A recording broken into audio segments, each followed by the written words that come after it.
Last পার্টে আমরা দেখেছিলাম নায়ক আমাদের নায়িকার চোখ কালো কাপড় দিয়ে বেঁধে রেখেছিল। নতুন পর্ব শুরু হয়, আমরা দেখি নায়ক ভাবছিল মেয়েটি কত সুন্দরী এবং সাহসী। অন্যদিকে আমাদের নায়িকা জিসা ভাবছিল কে এই পুরুষ, তার গন্ধে ধীরে ধীরে আমি দুর্বল হয়ে পড়ছি। নায়ক এখানে এক ধরনের ওষুধ খুঁজছিল। জিসা বলে নায়ককে সে কি জিসার মায়ের ওষুধ নিতে আসছে এখানে। জিসা বলে তুমি চাইলে আমি তোমাকে ওটা খুঁজে বের করে দিতে পারি। নায়ক বলে তাহলে তোমাকে আমি ধন্যবাদ জানাবো। আমরা দেখি রুমেতে একটা সুগন্ধ কোথা থেকে যেন আসছে। নায়ক একটা পিল খুঁজে পায়। নায়ক বলে এটাই আমার প্রয়োজন ছিল, সেই অমূল্য পিলগুলো। নায়ক সেই পিলগুলো খেয়ে ধ্যানে বসে পড়ে। আমি অর্ধেক বছরের মধ্যেই মারা যেতে পারি ক্ষতের কারণে।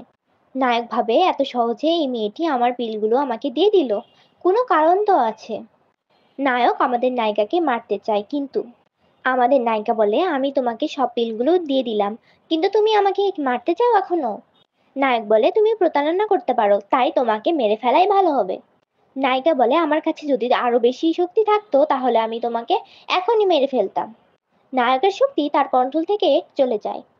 পিলগুলোর মধ্যে নায়িকা আগে থেকেই বিষাক্ত গ্যাস ঢুকিয়ে দিয়েছিল, যার কারণে নায়ক তার শক্তি কন্ট্রোল করতে পারছিল না। নায়িকা বলে এটার জন্য কোনো মেডিসিন নেই, তোমার যতই শক্তি থাকুক না কেন তুমি এটা থেকে বাঁচতে পারবে না। আমাকে ছেড়ে দাও, তবে তোমাকে আমি ঠিক করে দিব। কিন্তু নায়ক তার কন্ট্রোল হারাতে থাকে, চোখের সামনে ঝাপসা ঝাপসা ইলিউশন দেখতে পায়। ভুলবশত নায়ক নায়িকাকে কিস করে ফেলে। নায়িকা বলে থামো। নায়ক বলে যেহেতু তুমি আমাকে ড্রাগ দিয়েছো তাহলে তোমাকে এটা সহ্য করতে হবে। নায়িকা দেখে তার শক্তি এখন ফিরে এসেছে, তাই এখন সে লড়াই করতে পারবে।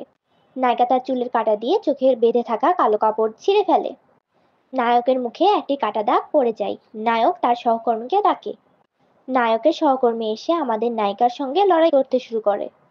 নায়ক বলে এই মেয়েটি অনেক সুন্দর, মুখে দাগ থাকার পরেও কোনো দিক থেকে তার সৌন্দর্য কমে যায় না।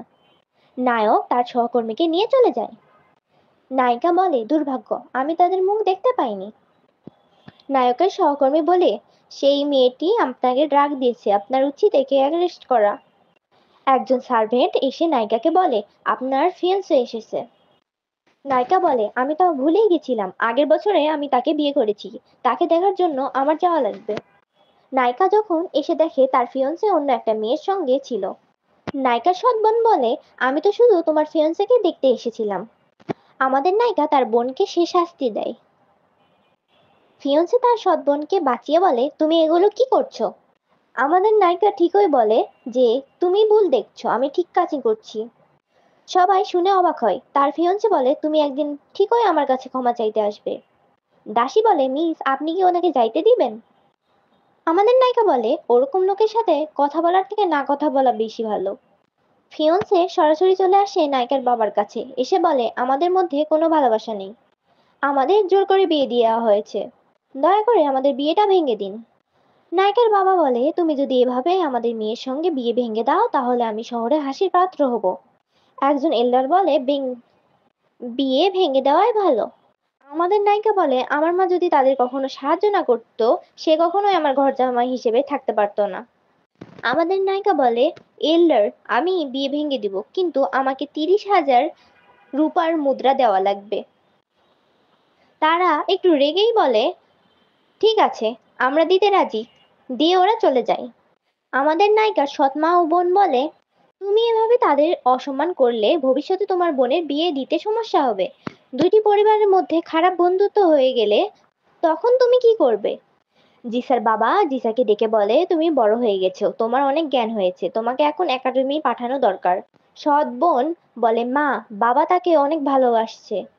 জিসার সৎ মা বলে তোমাকে দেখাচ্ছি মজা।